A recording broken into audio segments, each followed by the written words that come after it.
Car chases are dangerous and unpredictable. Viewer discretion advised. Breaking right now at 11, a dangerous police chase tonight on Southern California freeways.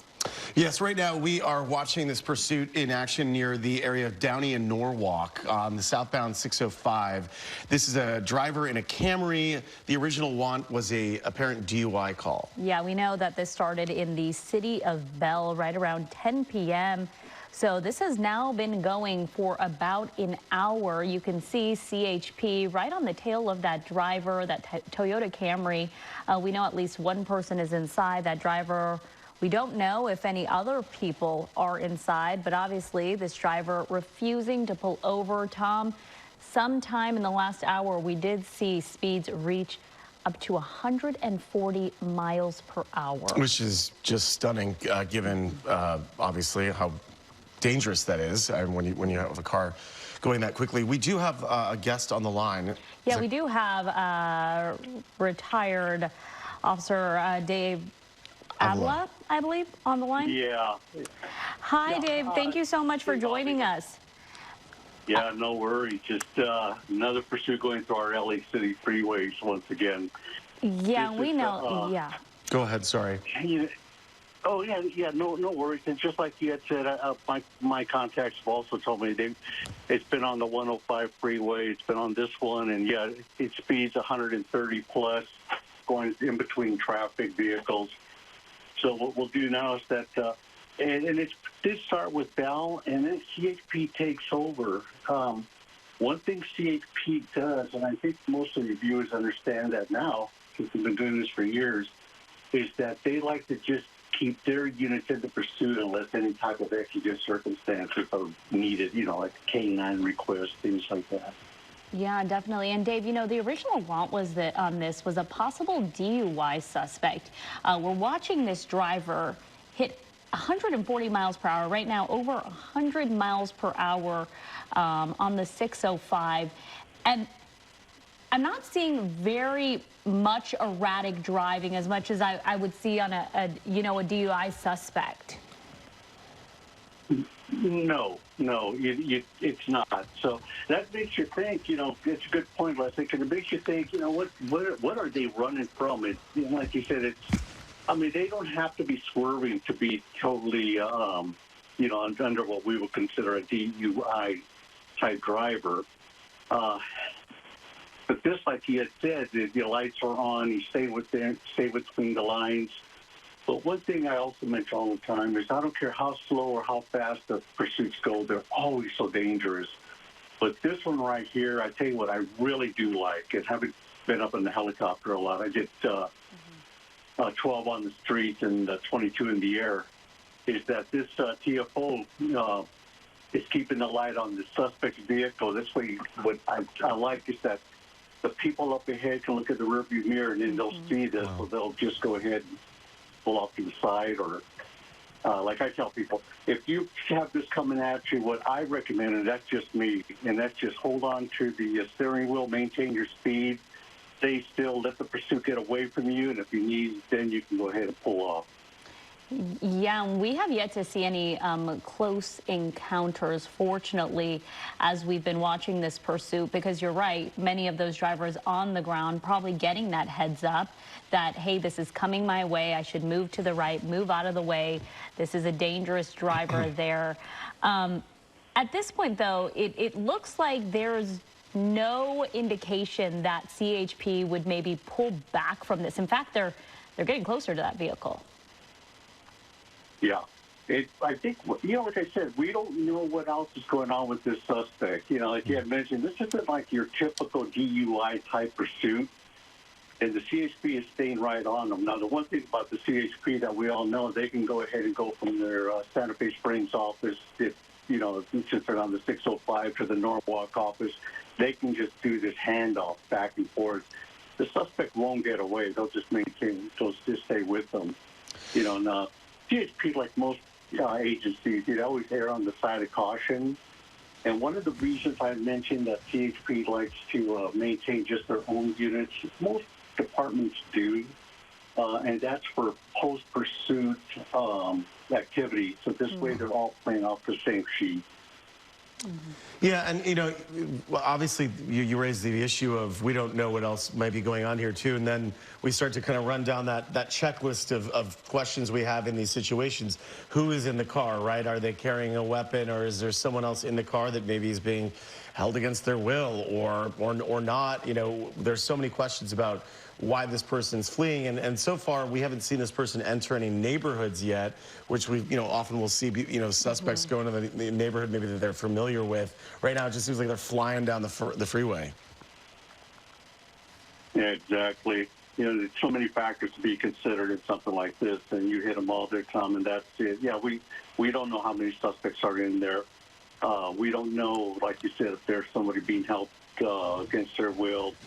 So, you hope for the best, but you're prepared for the worst. And, and of course, it's all about, number one is always public safety. We consider the nature of the offense, and then that's when you get into officer safety. And the thing is that with the air unit overhead, that is such a big plus for the units on the ground, because there's times, maybe not right now, but there's times when the air unit will go ahead and broadcast some of the locations where the pursuit's going. And but one thing I've heard some people say and ask me, they go, well, does the air unit take over? I say, no, the air unit is exactly that. It's their support. We support the ground units. They're in charge. We'll ask them, hey, officers or deputies, do you want us to go ahead and broadcast this pursuit for you? You're real busy in traffic. And then they'll say yes or no. We got it. Yeah, Dave, they're getting off on what I believe might be some of the streets in the Long Beach area here. I could be wrong, or maybe they're heading on the 405. Okay, no, they're getting on the 405 now. So CHP is going to continue following this vehicle here. My question was going to be, if they got off on side streets, what would happen then? Would then Long Beach have taken over in that case? If they get off on the streets, Long Beach is a smaller department, but yeah, they'll go ahead and if their walk commander tells them to, they'll go ahead and they'll join and they'll back up the CHP.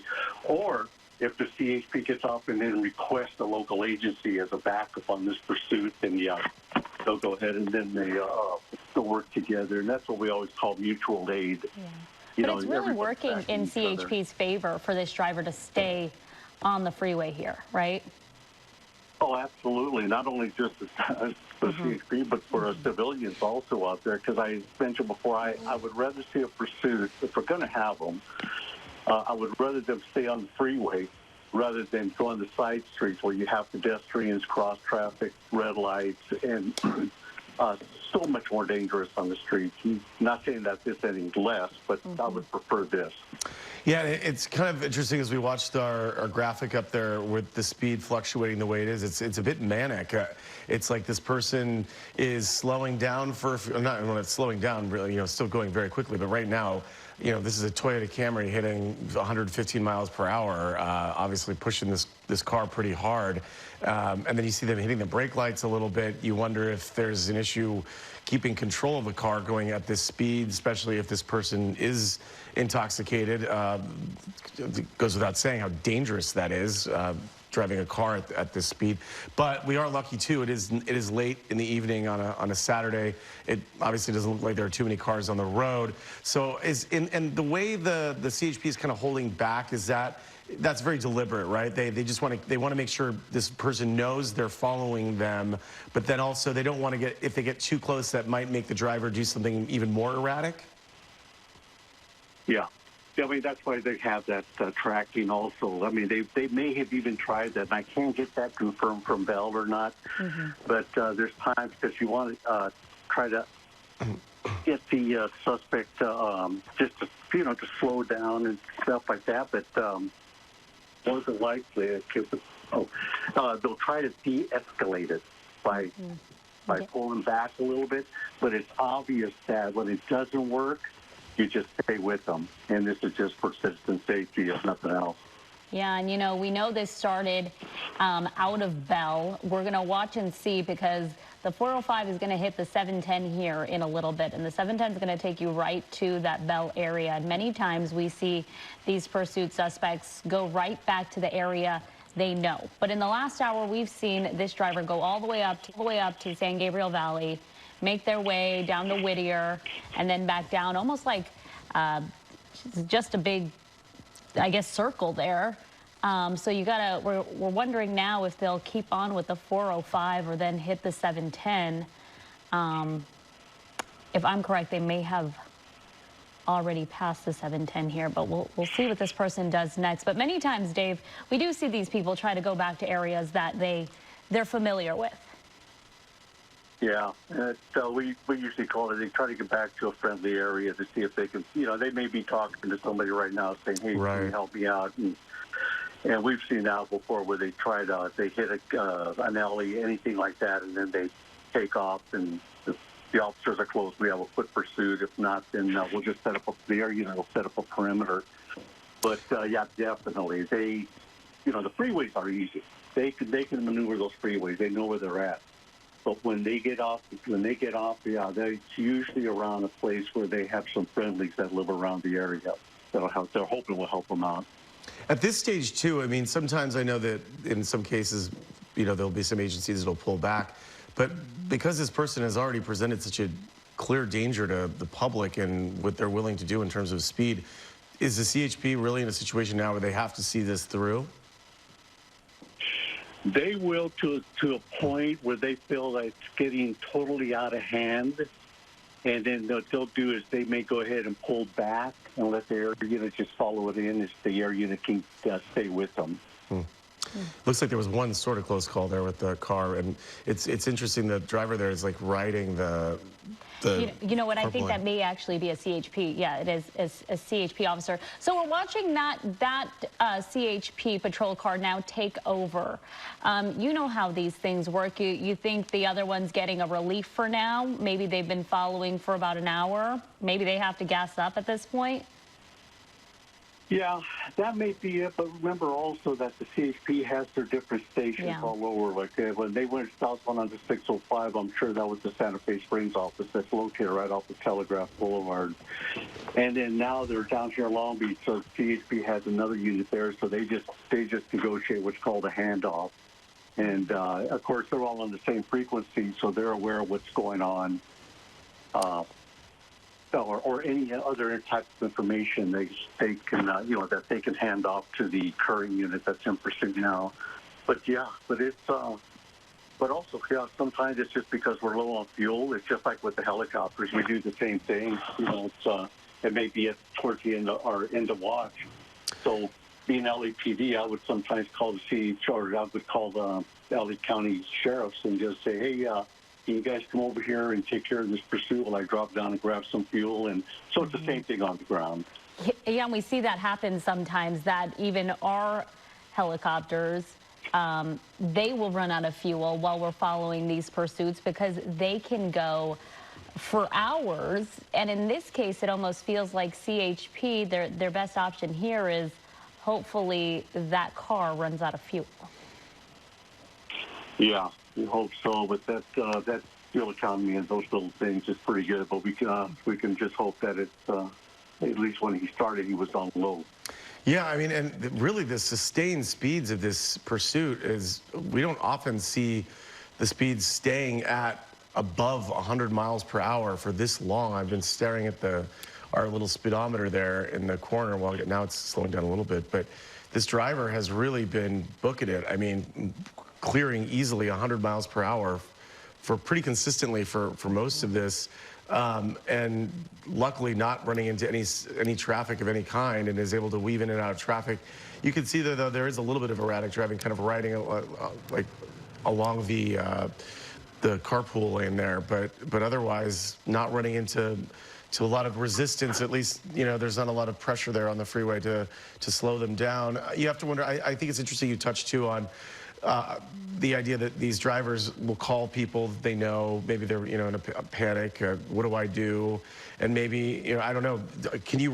Do folks ever run the plates too and try to see if they can track down the owner of the car? Maybe even try to reach them in the vehicle. Yeah, definitely. I mean, there's sometimes when you would call up people. In the past that I've seen where they called up got the plate, ran the DMV, called the RO, the registered owner, and said, "Do you own this vehicle?" Goes, "Yeah, where is it?" "It's on my driveway." I go, "No, it's not. We're in pursuit of it, actually." So, that may have happened. So I don't know though. I mean, with this one, this is kind of a different pursuit. No two pursuits are the same. We all know that. Yeah. Everybody's seen that. No two pursuits are the same. But it's interesting to see that this guy or gal, we don't know, is staying at like you had mentioned, Tom. Staying at 100 miles per hour. I mean, that got me a little worried also. But then it also tells me that this may be something else. A drunk driver. It's every action that the officers take is a reaction. It's a reaction, type of situation where you hit them with the red light. You think you have a deuce. You hit him with the red light. You hope that he pulls over, so doesn't they take off? And it's the suspect's actions that dictate the officer's response. But, like right now, we're all doing 100 miles to 100 plus on this freeway. Yeah, because there's not many cars on here. And it's interesting because our producer did a little bit of research here for us, and we found that a newer Toyota Camry, mind you, we don't know what year this Toyota Camry is that this person is driving, but a newer one could get 40 miles to the gallon. If it was at full when this started, you could go about 600 miles here, which would take us... It's probably better mileage than the helicopter has. Yeah, it would take us pretty much all night. But we're hoping, A, it's not a newer model, B, that it was not full when this pursuit started. It's not like they could do a lot in terms of like pit maneuvers right now or spike strips or whatever. All that stuff is off the table really when you're going at these speeds and on a freeway. So they kind of just have to let this person kind of give up on their own, right? I mean, I guess they could do some maneuvers, but it'd be really dicey at speeds this fast. Yeah, exactly, Tom. And that's one of the things they may have done, like you were talking about. Maybe they call up the RO and they do know who's driving this vehicle, and they can connect with them and try and talk them into slowing down or at least pulling over. Which, right now, I doubt it very much because these people want to get away really bad. Dave, at this point, say when this all comes to an end safely, as we always hope, what could this person be charged with right now? I mean, speeding, is it? Excessive speeding, evasion, obviously? Yeah. Looks like traffic's coming to a stop here. What's going to happen? Oh, gosh. This is the first time we're seeing them completely hit traffic here. We have not seen this at all. We don't know what's up ahead here and why it's just come to a standstill on the 405 right through Inglewood. It looks like CHP is trying to get as close as possible to this vehicle to maybe get them to stop, box them in. The officers, of course, getting right out and putting their weapons up. Yep, and the driver is not moving forward. So we see some passenger in there. Yep. Good. Yeah, it looks like one hand out the passenger. Go for it, Dave. Oh yeah, no worries. And we all know what's going to happen here. Hopefully, is that they'll ask the driver to. One officer will give the instructions or the demands to the driver. You want to get them out one at a time. You want to start with the driver, of course, so the vehicle doesn't take off. So you ask them to throw the keys out of the driver's window, open the door from the outside, step out, and they'll take each suspect into custody one at a time, and they'll have that person back up to them. And this is exactly what I was talking about with... looks like it's a man and a woman here. The man here driving, getting on his knees, a woman, it looks like possibly red hair, right? Looks like she's coming back here as CHP trying to get both of them into custody. But my question here is we can't see in front of them what happened there, but I'm wondering if CHP kind of made a roadblock to have traffic come to a stop. Would that be a tactic they would have used? I don't know if they would have actually done that. I'm not real sure about that. I would think they probably have to look up ahead, yeah. Yeah, yeah. But They got her in custody. Of course, we don't know if he has any guns shoved down his waistband. We don't know if he's going to, put up a fight. But at least he's cooperating. That's the best thing we could hope for. Yeah, and both are in custody now without any incident. Fascinating. It's fascinating that they comply once in handcuffs, but when they know the handcuffs obviously aren't on and they're going at speeds of more than 140 miles per hour, they have no problem continuing to just drive so recklessly. And right now they're looking very closely at the vehicle. Looks like they've got flashlights in there and just making sure it's clear, checking for any weapons. They still got to clear it. Yeah, they still got to clear the vehicle, check the trunk, and just make sure there's nobody tied up in the back. Thank goodness this one has come to a decent end. Yeah. It could have truly gone all night, as we were saying. Right. These speeds, they had those clear freeways here. Dave Avila, retired LAPD pilot. Thank you, Dave, for joining us tonight as this pursuit of a possible DUI driver does come to an end right here on the 405 through Inglewood. We're continuing to monitor the situation, but we're going to get to other news right now.